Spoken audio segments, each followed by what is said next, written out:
శబరిమల ఆలయంలోకి ఋతుక్రమంలో ఉన్న స్త్రీలను ఎందుకు అనుమతించరు? నిజానికి శబరిమలలో మహిళలకు అనుమతి ఉంది. కానీ 10 ఏళ్లలోపు పిల్లలకు, 50 ఏళ్లు పైబడిన మహిళలకు మాత్రమే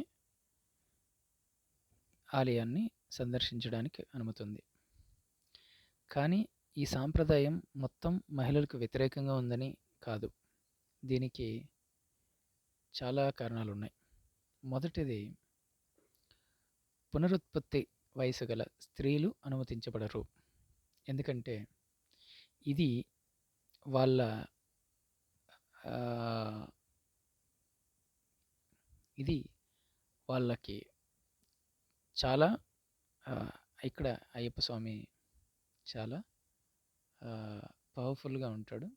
సో అందువల్ల ఆ శక్తి ఏదైతే ఉందో ఈ పునరుత్పత్తి గల చేసే అటువంటి స్త్రీమూర్తుల పైన పడడం వల్ల వీరి ఆరోగ్యం క్షీణించడం, లేదా విపరీతమైన రక్తస్రావం జరగడం, ఇలాంటి రకరకాల సమస్యలు రావడానికి కారణం ఉంది. ఆ శక్తిని తట్టుకోవడానికి ఈ బాడీలో ఈ మహిళామూర్తుల యొక్క బాడీలో ప్రాబ్లమ్స్ రావడానికి చాలా కారణాలు ఉన్నాయి. కాబట్టి ఈ వయసు స్త్రీలను రాకూడదని నిషిద్ధం ఉంది. అలాగే కాకుండా శబరిమలలో అయ్యప్ప చాలా కఠోర బ్రహ్మచర్యాన్ని అనుసరించే యోగిగా ప్రతిష్ఠించబడ్డాడు. అతను బ్రహ్మచర్యం యొక్క 8 కఠినమైన నియమాలను అనుసరించాల్సి ఉంటుంది ప్రతి అయ్యప్పలు.